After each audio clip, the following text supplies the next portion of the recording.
আসসালামু আলাইকুম। আমি কাউসার আছি আপনাদের সাথে। এতদিন অনেক রকমের ভিডিও বানিয়েছি, অনেক রকমের এন্টারটেইনমেন্ট আপনাদেরকে দিয়েছি। কিন্তু আজকে একটু ভিন্ন ধরনের একটা ভিডিও নিয়ে আপনাদের কাছে চলে এসেছি। একটু সাহায্যের জন্য আপনাদের কাছে আজকে চলে এসেছি। একটা মানুষের জীবন বাঁচানোর জন্য আপনাদের কাছে এসেছি।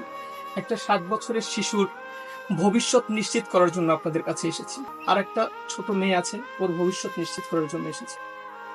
আমার সামনে যে লোকটাকে দেখতে পাচ্ছেন, আলামিন ভাই, উনি হচ্ছে গিয়ে পটুয়াখালী ডিসি কোর্ট সংলগ্ন এলাকায় একটি ভাতের হোটেল দিয়ে তার জীবিকা ভালোভাবে নির্বাহ করতেছিল। কিন্তু ভাগ্যের নির্মম পরিহাসে আজকে তার লিভারের 70% ড্যামেজ। তিনি ইন্ডিয়াতে চিকিৎসা করিয়েছেন, ঢাকাতে চিকিৎসা করিয়েছেন। ডক্টর তাকে বলেছেন তার চিকিৎসায় প্রায় 15 থেকে 20 লক্ষ টাকার 25 থেকে 30 লক্ষ টাকার মতো লাগবে। কিন্তু তার কাছে যতটুকু ছিল সে তার সর্বোচ্চটুকু দিয়ে চিকিৎসা করিয়েছে। যখন সে আর পারতেছিল না, বাঁচার জন্য আপনাদের কাছে একটু হাত জোড় করতেছে। আপনাদের সামান্য সহযোগিতায় 10 টাকা, 20 টাকা, 50 টাকা, 100 টাকা সহযোগিতা হলেও 500, 1000 মানুষের সহযোগিতায় বেঁচে যেতে পারে একটি মানুষের প্রাণ। তাই আজকে একটু কথা বলবো আলামিন ভাইয়ের সাথে। ভাই, আসসালামু আলাইকুম। আপনাদের আপনার যে বিষয়টা হয়েছে, একটু যদি বলতেন আসলে কিরকম হয়েছে আর কতটুকু কি হয়েছে একটু যদি বলতেন। আমি তো 15 রমজান থেকে অসুস্থ হয়ে পড়ছি। তারপর আমি চিকিৎসা করতেছি রফিকুল ইসলাম স্যারের প্যারাইন ক্লিনিক। তারপর 27 বেশি অসুস্থ হয়ে পড়ছি। তারপর আমি রফিকুল স্যারের দেখাইলাম। তারপর ভর্তি দিল ওইতে সদর হাসপাতাল পটুয়াখালী। ওখানে 7 দিন ছিলাম।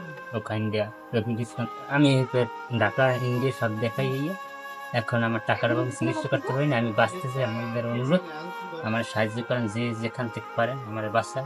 আমার বাঁচতে ইচ্ছে করে, আমার ছেলে আছে, ছোট মেয়ে আছে, একটা ছোট পরিবার, এই যে আর বাঁচতেছে না, এগুলো অসহায়তা। একটা একটা মানুষ কতটা অসহায় হলে নিজে বাঁচার জন্য আপনাদের কাছে হাত পাতবে, আপনারাই চিন্তা করে দেখেন। একজন স্বয়ংসম্পূর্ণ মানুষ যে নিজে চলতো আর একজনকে চালাতো, সেই মানুষটা আজকে আপনাদের কাছে হাত জোর করতেছে। শুনে নেই তার শিশু ছেলেটির কথাটা। বাবা, তোমার একটু বাবার জন্য বলো কিছু। আপনাদের কাছে আমি হাত জোড় করে বলতেছি, আমার বাবার আপনারা বাসা, আমি আমার বাবার চাই বাঁচুন। প্লিজ আপনাদের হাত জোড় করতেছি, আমার বাবাকে বাঁচান।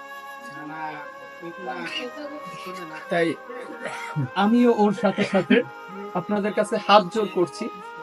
আলামিন ভাইয়ের পরিবারকে আপনারা আসেন, এসে দেখে যান।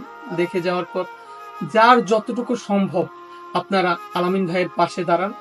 ইনশাআল্লাহ হয়তো আপনাদের সামান্য সাহায্য সহযোগিতায় বেঁচে যেতে পারে একটি জীবন এবং নিশ্চিত হতে পারে একটি 7 বছরের ছেলের ভবিষ্যৎ। আসসালামু আলাইকুম।